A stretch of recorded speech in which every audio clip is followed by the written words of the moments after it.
Good morning, good morning. Retirement isn't an age, it's a math problem. Good morning, everybody. This is Vladimir. Sorry, I'm late. Welcome to another live.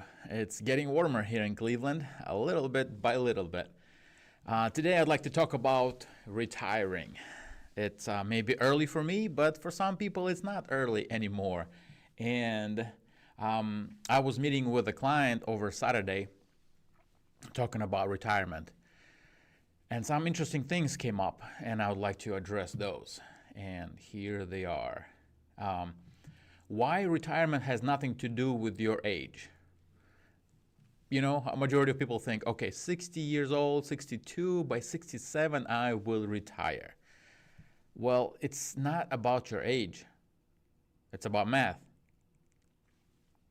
Your retirement when your money can replace your income, not when you hit a birthday. It's not, okay, I'm 62, I can retire now. You know, or I'm 59 and a half and I can take money out of my retirement, I can retire.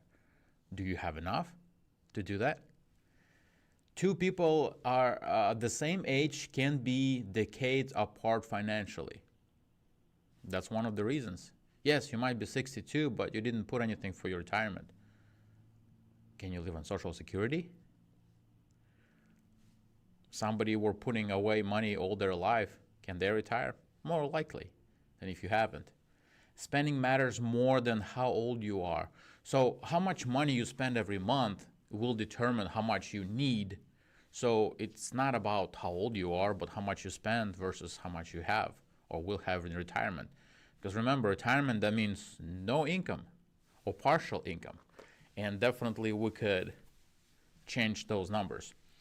Consistent investing beats starting early but stopping. I advise everybody to start at 18. Heck, my 8-year-old already has a Roth IRA. But it's not just starting at 8 and we invested $250 for him and stopping. It's consistently, month after month, paycheck after paycheck, invest your whole life.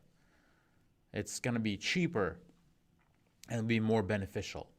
Your dollars will work harder for you if you start earlier. But here we are at retirement.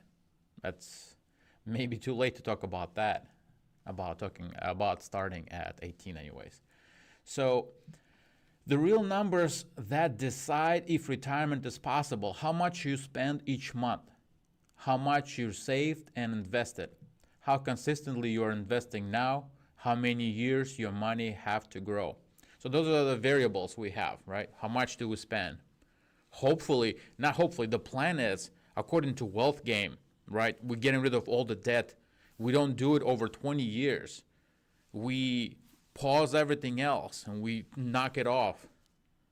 And then we know, okay, this is how much we spend.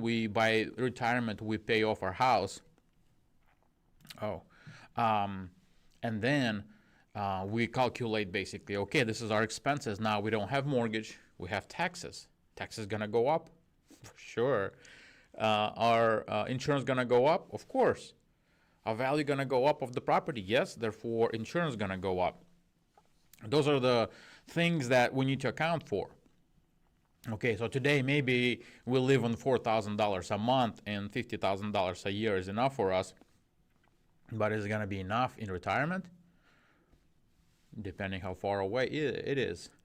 The biggest mistake people make when planning for retirement, guessing instead of doing the math.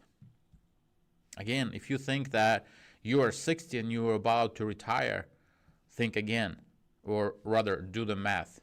Will you retire? You might be better off staying and doing the work than finding part-time job to supplement your Social Security. Waiting too long to start investing seriously. If you're 60, well, there are some choices you have made probably, and the consequence for those choices, you may not be able to retire. Again, it's not the age. I have to be clear about that.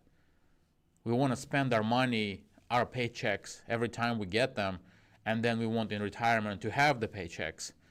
But they're not coming if we leave the job.